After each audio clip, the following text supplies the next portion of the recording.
On a ici une équivalence à montrer. On va donc la montrer par double implication. Commençons par I implique 2I. Donc ici, on suppose que le noyau de F est égal à l'image de F. Donc, ker de F et im_F sont deux sous-espaces vectoriels de E. Donc, on va chercher à montrer que F carré est égal à 0, donc l'application linéaire nulle. Pour cela, on part d'un élément x dans E, et on calcule f2 de x, donc par définition, c'est f de x. Alors, f de x, c'est dans l'image de f, mais par hypothèse, l'image de f est égale au noyau de f. C'est-à-dire que lorsqu'on applique f à cet élément, on obtient 0. Donc pour tout x dans E, f2 de x est égal à 0. Cela signifie que f2 est l'application linéaire nulle. Ensuite, la dimension du noyau de f, c'est égal à la dimension de l'image de f, puisque le noyau et l'image sont deux sous-espaces vectoriels qui sont égaux.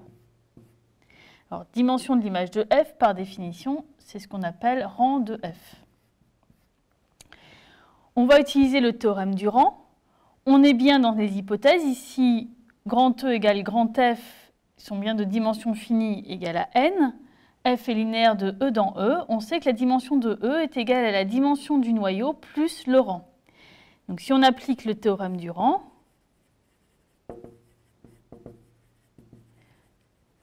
on obtient que la dimension de E, c'est-à-dire n, est égale à la dimension du noyau plus le rang, c'est-à-dire 2 fois le rang de f. Donc on a bien montré f carré égale 0 et rang de f égale n sur 2.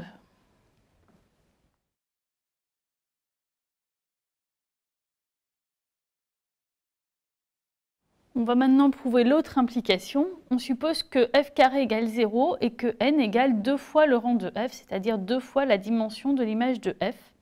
Et on cherche à montrer que le noyau de f est égal à l'image de f. D'abord, remarquez que d'après le théorème du rang,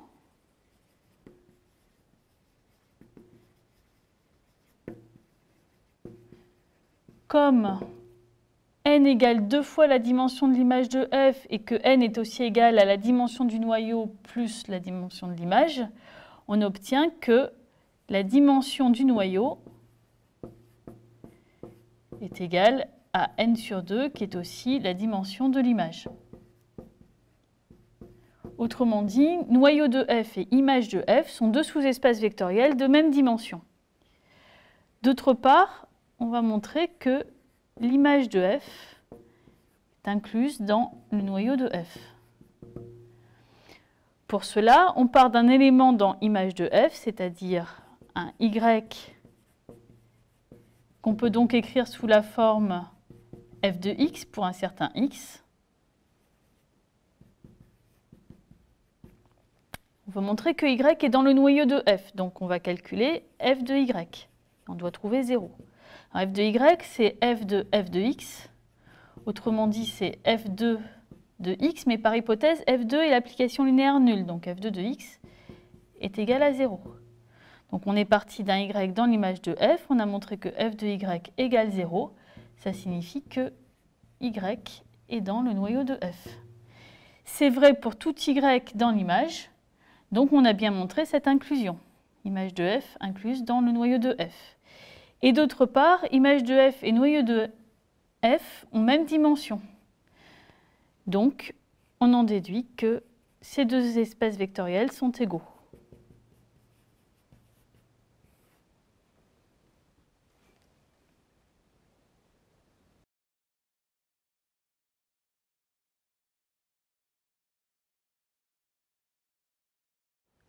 On vient de voir un exemple d'application f tel que f carré soit l'application linéaire nulle. Alors plus généralement, on peut définir la notion d'application nilpotente Une application linéaire f de E dans E est dite nilpotente d'ordre k si l'application fk, c'est-à-dire f composée avec elle-même k fois, est l'application linéaire nulle, et l'application fk-1 est non nulle.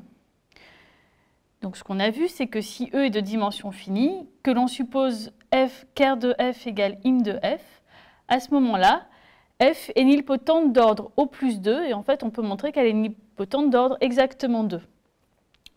Voici un autre exemple. On se place dans le cas où E est l'espace vectoriel des polynômes de degré O plus n, Rn crochet x, et on prend comme application l'application f qui a un polynôme p associe sa dérivée p'.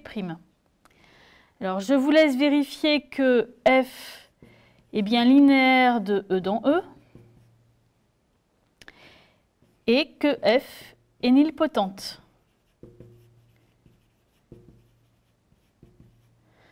Alors, f nilpotente, il s'agit en fait de montrer qu'il existe un k et de trouver le plus petit k possible, tel que fk soit l'application linéaire nulle, c'est-à-dire fk égale le 0 de L de E, signifie que pour tout polynôme p de degré O plus n, fk de p doit être le polynôme nul.